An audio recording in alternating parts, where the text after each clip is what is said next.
In this video, we're going to give examples and explain concepts and terms related to simple and compound interest from Unit 4B.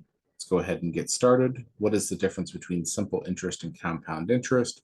Why do you end up with more money with compound interest? So the answer is C. Simple interest is interest paid only on the original investment, whereas compound interest is interest paid both on the original investment and on all interest that has been added to the original investment. Since compound interest is calculated based on a larger amount than simple interest, it results in a larger amount of money over time. Explain why the term APR over N appears in the compound interest formula for interest paid N times a year. APR represents the annual percentage rate as a decimal. To account for the interest paid N times a year, the annual or yearly rate needs to be divided by the number of compounding periods per year, N. So that's B. State the compound interest formula for interest paid more than once a year and define all the variables. So that would be A here, that A, the accumulated value, is equal to P, the principal, times the quantity 1 plus APR as a decimal divided by N. N is the number of compounding periods raised to the NY, where NY is the total number of payments made by calculating the number of compounding periods times the number of years. So the answer here is A. A is the accumulated balance after Y years. P is the starting principal. APR is the annual percentage rate as a decimal, and N is the number of compounding periods per year, and Y is the number of years.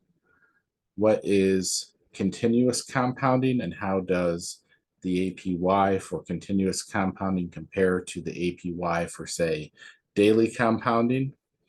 So continuously compounding is compounding infinitely many times per year at every instant in time. That's called continuously compounding. The APY for continuously compounding is only slightly larger than the APY for daily compounding.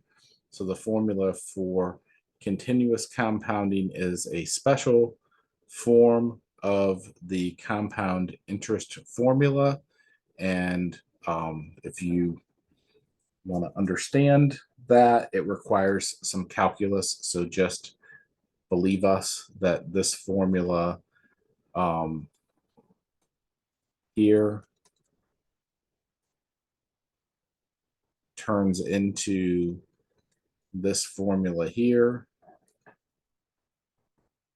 as N goes to infinity. And we can't explain that right now, but that is something that can be explained with higher level mathematics, especially calculus.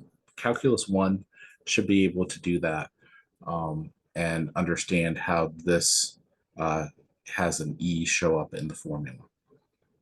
All right, that's it. Come back next time and talk about more topics from 4C. We're all done with 4B, so we'll start 4C next time when we come back. See you for the next video.